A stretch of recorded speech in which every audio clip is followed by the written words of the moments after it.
This last one here, year 10, is called the difference of two squares. And that may not become immediately apparent why we call it that in this case here, but I'll show you at the end why that is the case, okay? Again, all I'm doing here is I'm actually expanding them normally. But I want you, as we're expanding these, I want you to have a look at the patterns which are emerging, okay? Because mathematics is all about looking at patterns and seeing if there's a trend that's coming up, okay? In this case, there is a very clear trend. But for the first part of the expansion, we're going to expand them as per normal, okay? Ben, do you want to help me out with this first one? How would I expand this guy using my normal FOIL method? You've got to put the first one. Yep. What would that be? That one, yeah. Yeah. You put your right equals x squared. Yeah, good. Then you put the x, the first one into the Yep, outside. yeah. So that's minus 2x. Keep going. To the x. Yeah, inside. So plus 2x. And then last. You got it, yeah. Minus 4. Yeah, look at this one really carefully here. Hang on. If I've got negative 2x plus 2x, what's that going to be? That's just going to be 0. It's going to go away. Negative 2x plus 2x, they're the same thing. That's just going to be 0. I get left with x squared minus 4. Exactly right, yeah. Let's try another one. Let's try another one. There's m squared. Yeah, Rip, sum me up. Wait, m squared minus 5? Minus 5m. Oh. Are you expanding out completely? M squared minus 5m. No, it's just m squared. Don't take shortcuts yet. I will let you take the shortcut in a moment, but I want you to do the full expansion first. Trust me, it's a good practice. Right, m squared minus 5. Wait, 1. So first, Plus 5m yep. minus 5.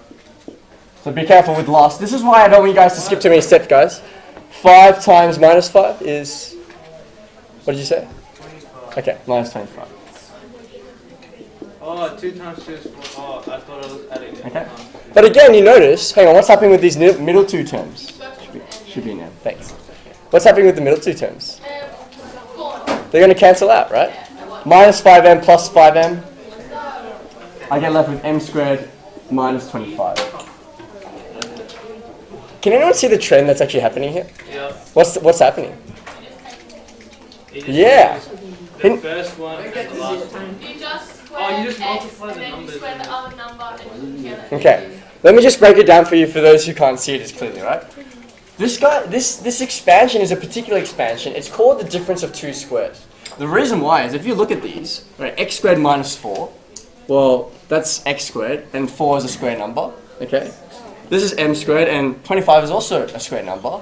But you look at the brackets, and the brackets they give me an indication of what I'm going to get, right? X plus 2, x minus 2, well, 4 is just 2 squared. 5 and minus 5, well, that's just 5 squared, isn't it? Okay. And we can even apply this to even more complicated expressions. I'll just do this one for you on the board. If I do first, I'm going to get 3a times 3a. I'm going to be careful there. That's just going to be 9a squared. And then outside, so that's minus 3a. Inside is plus 3a. And last, well, 1 times negative 1 is minus 1. Again, the same idea.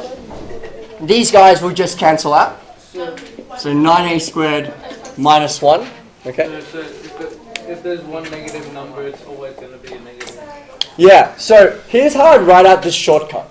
We call it the difference of two squares because if I have any expansion that resembles this form, I will always have two squares like this. What will the two squares be? Well, in mathematics, right, we like to use letters to represent any kind of scenario. What I'm going to do is I'm going to use the letters A and B to represent any difference of two squares. Here's what the theorem states. A plus B, A minus B. So A and B can be anything. They can be any of these ones that we had. They can be any other example. If I have this, I'm actually just going to end up with A squared minus B squared. That's what the difference of two squares says. Okay, and you can see how it forms there. This is A and B here. So I've got x squared minus b squared. In this case, I had m squared minus 5 squared. And even for this one, where the number in the front was different, well, 3a squared is just 3a all squared is just 9a squared. And this guy, well, what's 1 squared? That's just 1. Okay. Can you guys see how that pattern formed? Right. this is a little tip that makes our expansions faster. Once you recognize something like this, the difference of two squares, you don't have to go through that full expansion anymore. You can recognize, hey, actually I have this form here. I could actually just skip straight to this step. Okay? These are what these tips in mathematics allow us to do. I can see things differently, and I can do things faster as well. If you guys are okay with that, get started on 7a for me. Are there any questions about this one? I went through this one quite fast, I know, but how do you feel about this? All good? I'll help you out individually if you need it. Okay?